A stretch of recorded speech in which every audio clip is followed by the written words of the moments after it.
यार सच बताओ ना तो स्टडी वीजा की प्लानिंग करना बहुत आसान है, बहुत इजी है प्लानिंग करना। बट जब उसको प्रैक्टिकली एग्जीक्यूट करता है ना, तब बंदा कंफ्यूज हो जाता है। और मैं ये बताऊं, अस्सलाम वालेकुम, welcome back to my YouTube channel. तो गाइस मेरा नाम आज खान है और गाइस ये मेरी सीरीज की आई थिंक फिफ्थ वीडियो है।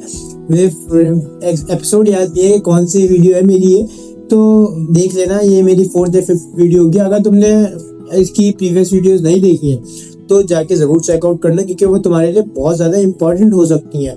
तो आज की वीडियो में हम क्या देखेंगे, आज की वीडियो में हम देखेंगे कि कैसे स्टडी वीज़ा अप्लाई होता है, क्या प्रोसेस होता है। क्योंकि देखो प्लानिंग करना तो बहुत इजी है, बट उसको एग्जीक्यूट, उसको प्रैक्टिकली जब हम अप्लाई करने जाते हैं तब काफ़ी कंफ्यूज हो जाता है। तो इन्हीं सारी चीज़ों को हम साथ लेके चलेंगे और आज ये देखेंगे कैसे स्टडी वीज़ा आप खुद अप्लाई कर सकते हो बिना किसी एजेंट के। अब सबसे पहला सवाल आता है वाई बुल्गारिया, क्योंकि बुल्गारिया एक ईयू कंट्री है। आपकी यहाँ डिग्री आपको सिर्फ एक दफ़ा यहाँ की मिल जाती है, वो ईयू रिकॉग्नाइज होती है।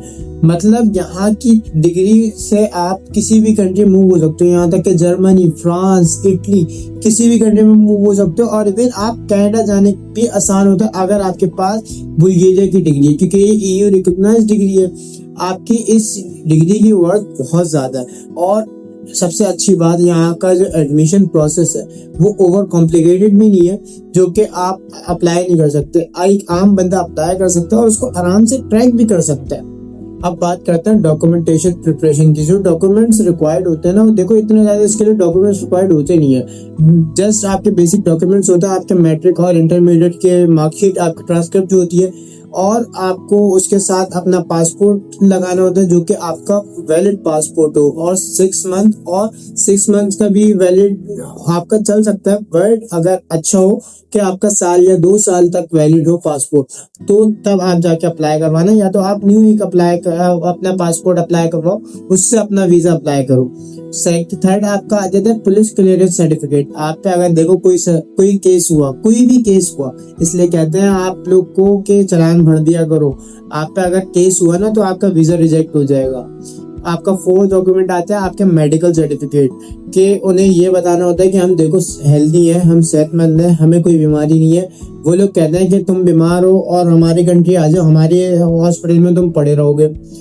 उसके बाद लास्ट जो वो आता है आपका फाइनेंशियल प्रूफ। देखो आपके स्ट्रॉन्ग होने चाहिए। आप यहाँ पे फाइनेंशियल प्रूफ जो है वो लगा सकते हो 6 लाख से लेके 12 लाख या 14 लाख तक का आपके पास फाइनेंशियल प्रूफ होना चाहिए। बैंक स्टेटमेंट होना चाहिए, जिससे उनको ये पता लगे कि आप यहाँ आओगे तो आप अपना खर्चा उठा सकते हो। और एक प्रो टिप है, आप अपनी डॉक्यूमेंटेशन जो है ना अभी से करना स्टार्ट कर दो, क्योंकि जब आप अप्लाई करने लगते हो और तब आप अपने डॉक्यूमेंट प्रिपेयर करने लगते हो ना, तब आपको बहुत मुश्किल होती है और काफ़ी जल्दी में कुछ डॉक्यूमेंट मिस भी हो जाता है। और एक और बात, जो तुम्हारी मैट्रिक और इंटरमीडिएट की मार्कशीट थी ना, वो अटैच जरूर करवा लेना, क्योंकि वो अटेस्टेशन के बगैर आप अप्लाई नहीं कर सकते वीज़ा।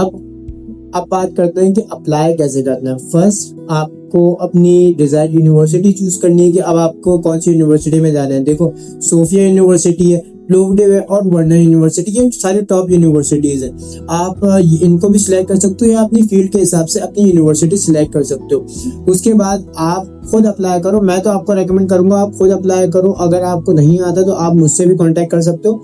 और आप असल में मैं अपने आप को रेकमेंड करता हूँ, क्योंकि मुझे पता है, मैं एजेंट्स वगैरह के पास मैंने काम वगैरह किया है और मुझे पता है वो आपसे पैसे भी लेते हैं और आपका काम भी नहीं करते। मैं जो हूँ आपको इधर बताने बैठा हूँ, आपको सिखाने बैठा हूँ। मैं आपको ये भी बता दूंगा कि किस तरह आपने अप्लाई करना है। अगर आपसे अप्लाई ना हो तो आप मुझसे कांटेक्ट कर सकते हो, मैं आपके बेहाफ पे अप्लाई कर सकता हूँ। ऊपर मेरा नंबर आ रहा होगा, आप मुझे कांटेक्ट कर सकते हो। और आप मुझे जब भी मैसेज करो तब आप वेट करना, मैं आपको रिप्लाई जरूर करूंगा। अब मैं बताऊं, आप अगर खुद अप्लाई करते हो तो आपको कैसे अप्लाई करना है। आपने जो भी यूनिवर्सिटी सिलेक्ट किया है, आपने सोफिया यूनिवर्सिटी सिलेक्ट किया, प्लोवडिव करी है या वर्नर यूनिवर्सिटी की है, आप उनकी ऑफिशियल वेबसाइट पे जाओ। ऑफिशियल वेबसाइट पे देखो काफी सारी फेक वेबसाइट्स होती हैं, इन पे मत जाना, ऑफिशियल वेबसाइट्स पे जाना और वहां पे अप्लाई नाउ का ऑप्शन आ रहा होगा, आप वहां जाके अप्लाई नाउ करो। देखो फॉर्म आपका बहुत बड़ा होता है, ऐसा नहीं होता कि आपका छोटा सा फॉर्म होता है, आपके सिर्फ डॉक्यूमेंट्स लेते हैं। बहुत बड़ा फॉर्म होता है, आपको पूरा फिल करना होता है और देख देख के फिल करना होता है। ऐसा नहीं होता कि आप कुछ भी भर दो, आपको बहुत देख कर फिल करना होता है क्योंकि आपका एडमिशन उस पर रिलाई करता है। उसके बाद आपको वेट करना होता है, आपका ऑफर लेटर आ जाएगा। ऑफर लेटर आने में देखो थोड़ा सा टाइम लग जाएगा, अराउंड 15 डेज और 1 मंथ भी लग सकता है। आपको एक दफ़ा जब वो ऑफर लेटर आ जाए, फिर आपको अपने सारे डॉक्यूमेंट्स आपने कलेक्ट करने हैं और आपने जाना है बुल्गारिया एम्बेसी में, जो कि इस्लामाबाद में।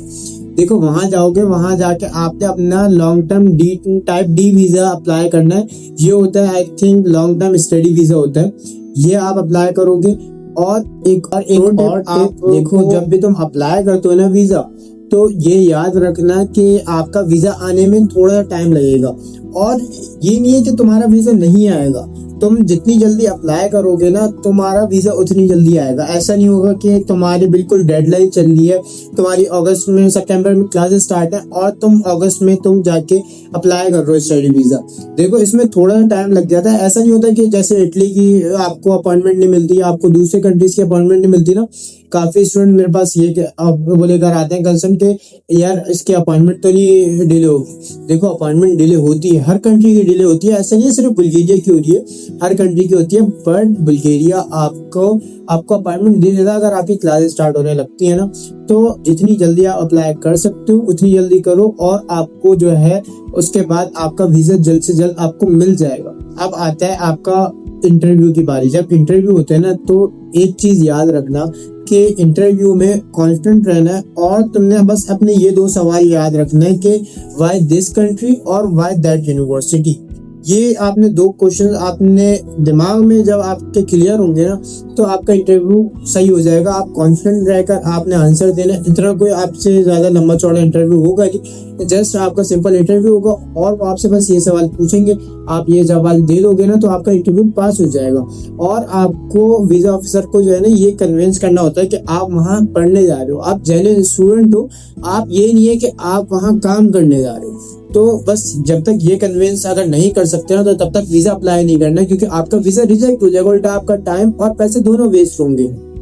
तो गाइस इस तरह से आपका पूरा स्टडी वीज़ा अप्लाई होता है और आपका वीज़ा आने में थोड़ा सा टाइम लग सकता है। आपको अपॉइंटमेंट भी मिल जाएगी और वीज़ा आ भी जाएगा आपके क्लास स्टार्ट होने से पहले और आप अप्लाई भी कर दो।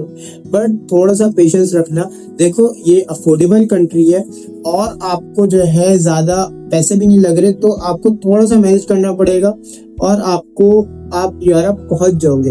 अब एक और सबसे बड़ी बात कर लेते हैं कि जब पैसे का खर्चा आता है, पैसा आपका बहुत ज़्यादा नहीं लगता है यहाँ, क्योंकि अगर आप देखो तो आपकी जो ट्यूशन फी है वो कॉस्ट करती है 2500 यूरो से लेके 4000 यूरो तक आपकी कॉस्ट करते हैं ट्यूशन कॉस्ट।